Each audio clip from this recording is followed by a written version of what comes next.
Doctor అమ్మా doctor తెల్ల coat doctor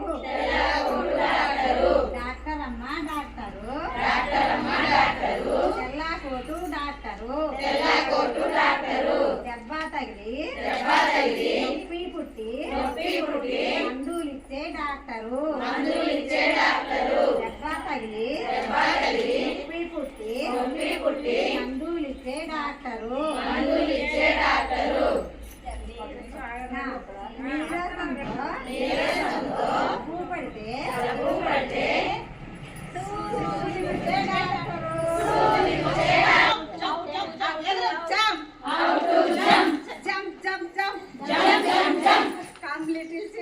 Come little children, come to me. I will teach you how to sing.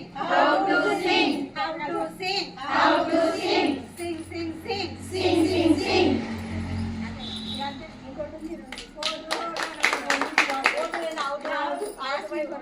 Hindi पाठ अय्याक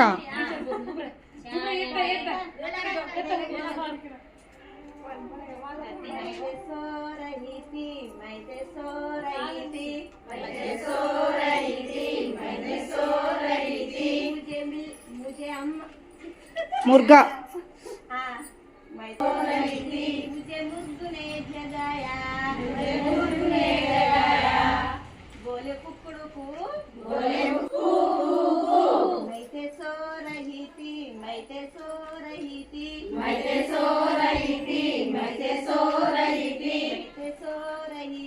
मैं ते सो रही थी मुझे बिल्ली ने जगाया बिल्ली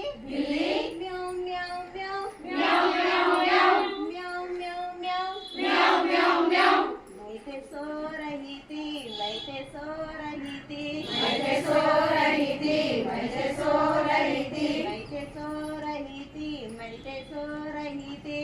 ते सो रही थी मुझे अम्मा ने जगाया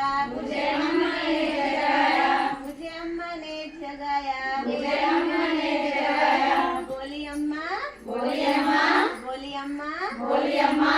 वोट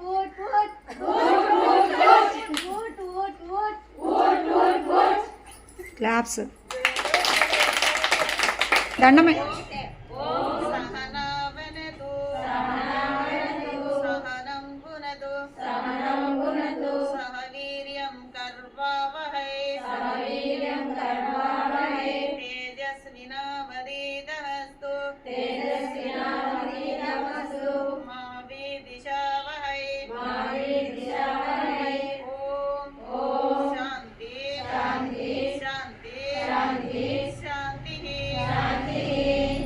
హాయ్ ఫ్రెండ్స్, ఈ విధంగా మా టీచర్లు అయితే కొద్దిగా ప్రాక్టీస్ అయితే చేశారు.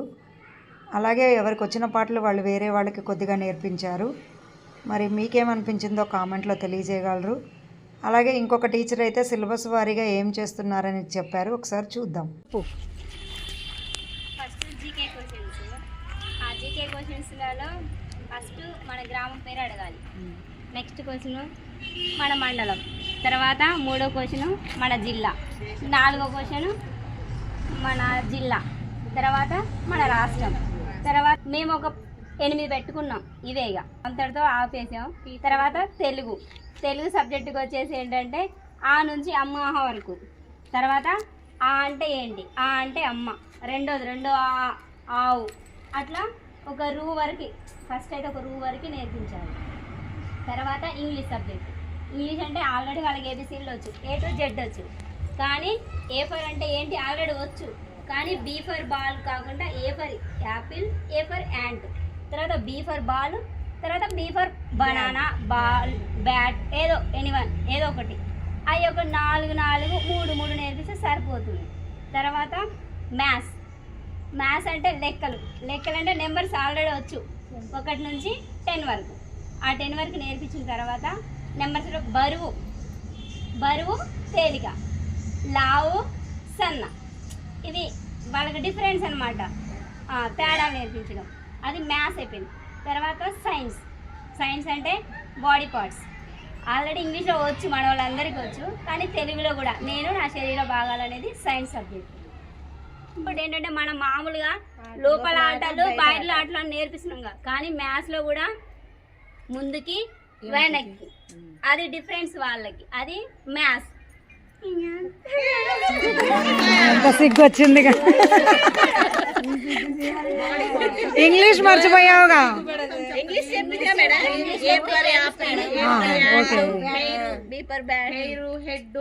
అవన్నీ బాడీ పార్ట్స్ చెప్తారు, మామూలు చెప్తారు. ఇది కాక పాటలు, తెలుగు పాటలు, ఇంగ్లీష్ పాటలు, హిందీ పాట, ఇంకా కథలు చెప్పండి మరి అవన్నీ. ఇంగ్లీష్లో ఒక 3 పాటలు ఏంటి. మరి ఈ విధంగా వీళ్ళైతే వాళ్ళ షేరింగ్ అంతా ఒక్కొక్క టీచర్ కూడా వచ్చి వాళ్ళు వెరైటీగా ఏం నేర్చుకున్నారు, ఏం చేస్తున్నారు, కొత్తదనం ఏంటి, అలాగే సబ్జెక్ట్ వారీగా ఉన్న సిలబస్ ని ఏ విధంగా డివైడ్ చేసుకున్నారు. సో ఇలా ఎంజాయ్మెంట్ గా వాళ్ళైతే నేర్చుకోవడం జరిగింది. సో ఇది ఇంకొంతమందికి ఇన్స్పిరేషన్ లాగా ఉంటూ కూడా అందరూ కూడా మేం చేయాలని చేశారు. మరి కొంతమంది చేసినవైతే నా నెక్స్ట్ వీడియోలో చూపిస్తాను. థ్యాంక్